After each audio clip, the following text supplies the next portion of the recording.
Hi friends, in today's session we'll start with the line spectra of hydrogen. Line spectra of hydrogen is all about various scientists ने hydrogen को ही क्यों choose किया उसके पीछे का reason just because hydrogen having one electron. अगर मान लीजिए कोई भी एलिमेंट के अंदर एक से ज्यादा इलेक्ट्रॉन होंगे तो basically when you apply hit और इरेडिएट तो multiple electron can acquire multiple states पे वो एक्साइटेशन होंगे एंड जब ग्राउंड स्टेट में वापस आएंगे तो मल्टीपल एनर्जीज रिलीज. तो कौन से इलेक्ट्रॉन की कौन सी फ्रीक्वेंसी थी वो पता चलना it is really very difficult. So that's why hydrogen का जो स्पेक्ट्रा जो था वो रेफरेंस स्टैंडर्ड बन गया just because hydrogen having only one electron. So when you put a hydrogen into the spectroscopy or spectrophotometer, at that time one electron acquires some amount of energy. Ground state से वो excited state में जाएगा and while coming back from excited state to ground state it emits some amount of energy. और ये जो energy जो है वो different scientist ने different region में ढूंढी. different region का मतलब किसी ने UV range में ढूंढी, किसी ने visible range में ढूंढी, किसी ने इंफ्रारेड रीजन में ढूंढी. सो हमारे काम का कौन सा है? Only and only visible. और ये विजिबल किसने ढूंढा?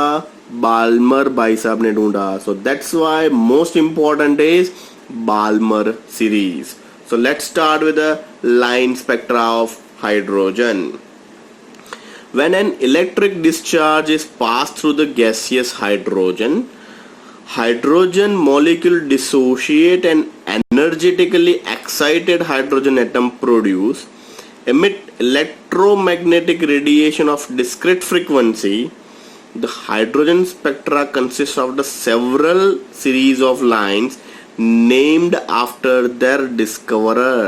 जिन लोगों ने डिस्कवरी की उसके नाम से ये लाइन पहचानी जाती है. बट ये जो ऊपर का पैराग्राफ जो हमने पढ़ा वो पूरा का पूरा एक्सपेरिमेंट है, ये इस हिसाब से होता है. हमने लास्ट सेशन में भी डिस्कशन किया था जब हमने एटॉमिक एंड इमिशन स्पेक्ट्रा पढ़ा था. तो बेसिकली सबसे पहले क्या होता है? Gas discharge tube. Gas discharge tube का मतलब क्या होता है? हाइड्रोजन गैस को इरेडिएट किया जाता है या फिर गर्म किया जाता है and then it splits to this atom. H2 is a diatomic species. उसमें से हाइड्रोजन में कन्वर्ट होता है. स्लिट में से पास थ्रू हो के ये हो जाएगा आपका प्रिज्म पे एंड प्रिज्म से वो एक्साइट होने के बाद जो एनर्जी डिस्क्रीट एनर्जी रिलीज करेगा वो कंटिन्यूस स्पेक्ट्रा के ऊपर कहीं ना कहीं टच होगी और जहां वो कंटिन्यूस स्पेक्ट्रा को बाइसेक्ट करेगा वहां पे आपको लाइन मिलेगी. That is called is line spectra और एटॉमिक स्पेक्ट्रा. याद आ रहा है कि नहीं आ रहा है दोस्तों? लास्ट सेशन में हमने किया था atomic spectra, emission spectra. Once again hydrogen molecule discharge tube slit through pass from the prism. Prism से कहां पे फॉल करेगा एनर्जी को? Continuous spectra. ये क्या कौन सी स्ट्रिप है? कंटिन्यूस स्पेक्ट्रा की, विबग्योर वाली. अब जहां पे वो कंटिन्यूस स्पेक्ट्रा को टच करेगा वहां पे क्या हो जाएगा? लाइन बन जाएगी, ब्लैक कलर फोटोग्राफिक इमेज. याद आ रहा है कि नहीं? तो ये कंटिन्यूस स्पेक्ट्रा के ऊपर ये जो लाइन बन गई, ये लाइन किसकी है? हाइड्रोजन एटम की. अब वेरियस साइंटिस्ट ने वेरियस रीजन के अंदर ये सारी की सारी लाइन डिस्कवर की और ये साइंटिस्ट के नाम के ऊपर से पूरा का पूरा हाइड्रोजन स्पेक्ट्रा डिस्कशन किया गया. सो ये कौन कौन सी सीरीज थी? सीरीज सबसे पहले देख लेते हैं. The first 5 series that is lines are Lyman, Balmer, Paschen, Bracket and Pfund series. ये इस सीरीज के नाम से पहचान देते हैं. That is Lyman, Balmer, Paschen, Bracket and Pfund series. Among these lines, the Balmer series is only series that we can visible. अब Balmer series ही हमारे काम की. क्यों? क्योंकि from our naked eye we can see only visible region. हम UV region भी नहीं चेक कर सकते हैं या फिर इंफ्रारेड भी नहीं चेक कर सकते हैं. So that's why our most important series कौन सी है? Balmer series, because it's lies in a visible range. So Johannes Rydberg proposed an equation for finding the wave number of this different line of hydrogen spectra is expressed by as follows. Bohr's postulate के अंदर हमने दोस्तों ये discussion किया था. But hydrogen के लिए Rydberg's की वैल्यू क्या है? फॉर हाइड्रोजन वहां पे रिडबक्स की वैल्यू हमने क्या बोली थी, 2.18 into 10 to the power minus 18 joules. But for hydrogen, nu bar is equal to 109677 in bracket 1 upon n1 square minus 1 upon n2 square. So that is centimeter inverse, where n1 is equal to 1,2,3 series goes on and on and on, while in case of n2 is always one higher. अगर see basically electron excite होगा तो 1 level से 2 पे जाएगा, 2 level starting होगा तो वो 3 पे जाएगा, 3 पे होगा तो वो 4 पे जाएगा. अब देखिए लाइन स्पेक्ट्रा कैसा होता है, वो ऐसा होता है. देखिए this is your line spectra. Different scientist ने डिफरेंट रीजन के अंदर ये लाइन स्पेक्ट्रा देखा. देखिए दिस इज योर N1 से एक्साइटेड होके ये जो लाइन बन रही है ये सारी की सारी कहाँ पे फॉल हुई, अल्ट्रावायलेट में. तो लेमन वाली जितनी भी लाइन थी वो कहाँ पे मिली, अल्ट्रावायलेट रीजन. कोई काम की नहीं है दोस्तों. ये जो दूसरा जो लाइन कंटिन्यूस मिल रहा है, थोड़ा सा लाइट कलर किया था बट प्रिंट में लाइट आया हुआ, ये है हमारी बाल्मर सीरीज. देखिए ये विजिबल रेंज हमारा 4000 से 7000 और 400 नैनोमीटर से 700 नैनोमीटर के अंदर की जो रेंज है वो है हमारी विजिबल रेंज. वहीं पे देखी जा रही है. That's why Balmer is important one. Then Paschen कहाँ पे पाया गया, नियर इंफ्रारेड रीजन पे. ये सारी की सारी series I near infrared, that is Paschen series. Bracket कहाँ से हुई, फार इंफ्रारेड, बहुत ही दूर इंफ्रारेड पे मिली. एंड फंड भी कहाँ पे मिली, फार इंफ्रारेड पे. अब सभी के एक्साइटेशन लेवल देखिए, ये N1 है, ये N2 है, ये N3 पे एंड हो रहा है, ये N4 पे, N5 पे. ये टेबल आपको दिया हुआ है. देखिए टेबल पे फोकस कीजिए. So Lyman start from N1 and series कहां से हुई, 2, 3, 4. Balmer N2 visible range and 3, 4, 5. Always N2 जो होगा वो N1+1 होगा, वो याद रख लीजिएगा. पास्चन कहाँ पे है, 3 से स्टार्ट हुआ, 4, 5, 6. ब्रैकेट इंफ्रारेड 4 से स्टार्ट हुआ, 5, 6, 7. एंड फंड सीरीज 5 से स्टार्ट हुआ, 6, 7 and 8. So this is all about your line spectra of hydrogen. This is your pictorial diagram of instrumentation जहां से आपको ये स्पेक्ट्रा मिला. लाइन स्पेक्ट्रा का रीजन कौन कौन सा था, तो this is our line spectra का region, that is Lyman. Next is Balmer, Paschen and Bracket and last is Pfund series. तो ये सारी की सारी सीरीज हो गई. ये आपका हो गया टेबल. टेबल में N1 से N2 ऑलवेज +1 होगा, वो याद रखिएगा. नाउ फाइनल पार्ट के ऊपर चले जाते हैं, दैट इज रिडबर्ग्स कांस्टेंट की जो वैल्यू थी, एक्सप्लेनेशन क्या था वो डिस्कशन कर लेते हैं and then we end this session. According to this Bohr atomic model, the radiation is absorbed if electron moves from lower energy to the higher energy.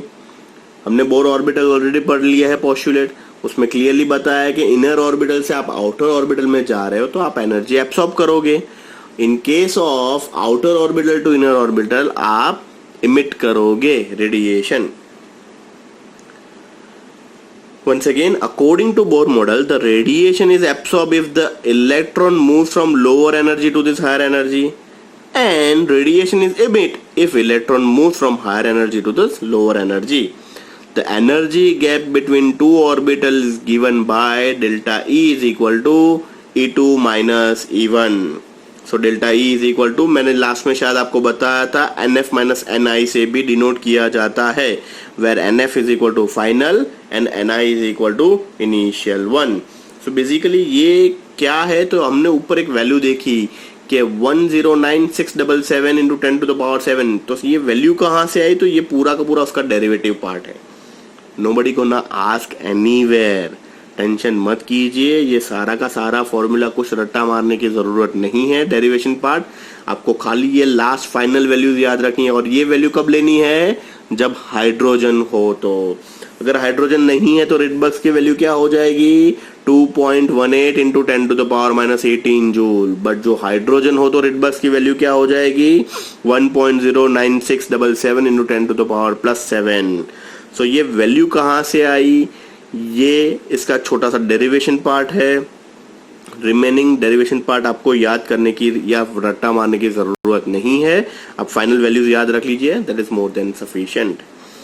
In case of absorption of spectra, NF is greater than Ni and the term in bracket is positive, the energy is absorbed. ये तो obviously बात है.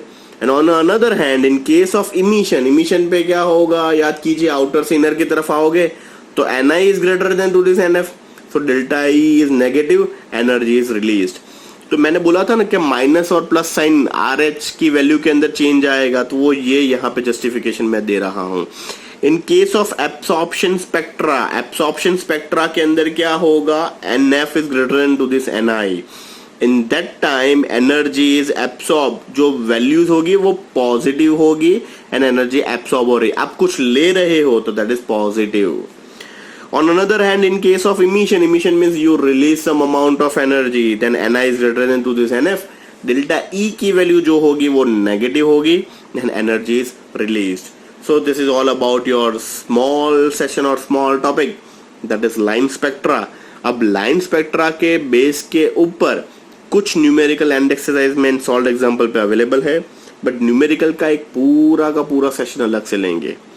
इसके बाद in continuation एक छोटा सा topic discuss कर लेते हैं, that is limitations of Bohr's atomic model. So limitations of bore atomic model. Bohr model could not explain the stability and line spectra of hydrogen atom and hydrogen like ions. अब ये sir क्या आ गया, hydrogen like ions. देखिए bracket में लिखा है He+. He+ का मतलब हुआ हीलियम के अंदर 2 इलेक्ट्रॉन है, बट +1 करते ही इसमें भी 1 इलेक्ट्रॉन हो जाएगा. सर 1 इलेक्ट्रॉन हो रहा है तो इसका भी एक्साइटेशन हमें पता चलना चाहिए. Li+2, लिथियम के अंदर 3 इलेक्ट्रॉन होते हैं, +2 कर दिया, 2 इलेक्ट्रॉन निकल गए. अब इसके अंदर भी क्या हो गया, 1 इलेक्ट्रॉन, तो इसका भी स्पेक्ट्रा सर मिलना चाहिए. एंड Be+3, बेरिलियम+3, इसका मतलब बेरिलियम के अंदर 4 इलेक्ट्रॉन, 3 निकाल दिया, ये भी 1 इलेक्ट्रॉन. अब सभी के अंदर इलेक्ट्रॉन तो एक है, बट मोस्ट इंपॉर्टेंट चीज, न्यूक्लियस के अंदर प्रोटॉन सभी के अंदर 2, 3 एंड 4 है. Due to this reason it can not give the successful or satisfactory answer of Bohr's model. Bohr's model ये कुछ नहीं बता पाया कि भाई इसके अंदर क्या होगा. First, it could not explain the fine spectra of hydrogen atom. Hydrogen atom का जो फाइन स्पेक्ट्रा है वो क्लियरली वो नहीं बता पाया. It could not explain the spectra of atom other than hydrogen. Sir hydrogen के अलावा भी हाइड्रोजन लाइक स्पीशीज है, जैसे मैंने सर लिथियम+2, हीलियम+ या फिर बेरिलियम+3 के बारे में बताओ, वो भी नहीं बता पाए.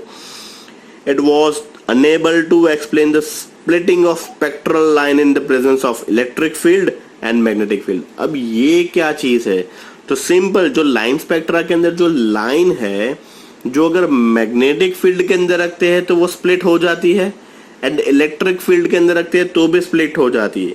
तो अगर ये स्प्लिटिंग हो रही है इलेक्ट्रिक फील्ड के अंदर तो उसको बोला जाता है स्टार्क इफेक्ट, एंड जो अगर मैग्नेटिक फील्ड में हो रही है तो ये हो जाता है Zeeman effect. It could not explain the ability of atom to form a molecule. कैसे एक एटम दूसरे एटम के साथ जुड़ के मॉलिक्यूल बनाता है, जैसे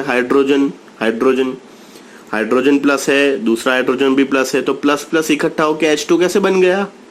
मान लीजिए Cl, क्लोरीन के ऊपर माइनस चार्ज है, Cl-, अनदर Cl-, तो ये दोनों माइनस माइनस बन के Cl2 कैसे बन गया. तो ये भी बात बोर्स एटॉमिक मॉडल क्लियर नहीं कर पाई. Last, it did not consider the wave character of matter. Character means de Broglie hypothesis को भी वो जस्टिफाई नहीं कर पाए, as well as Heisenberg uncertainty principle को भी वो जस्टिफाई नहीं कर पाए. So this are the huge limitations of Bohr's atomic model. सो ये कई बार 2 मार्क के अंदर पूछे जाते हैं, discuss the limitations of Bohr's postulate model. तो आपको ये 5 लिमिटेशंस दिखानी है. Electrical field is all about your Stark effect and magnetic field about of Zeeman effect. वो मैं एक पिक्चरल डायग्राम आपको दिखाता हूँ, शायद कंसेप्ट और ज्यादा क्लियर हो जाएगा.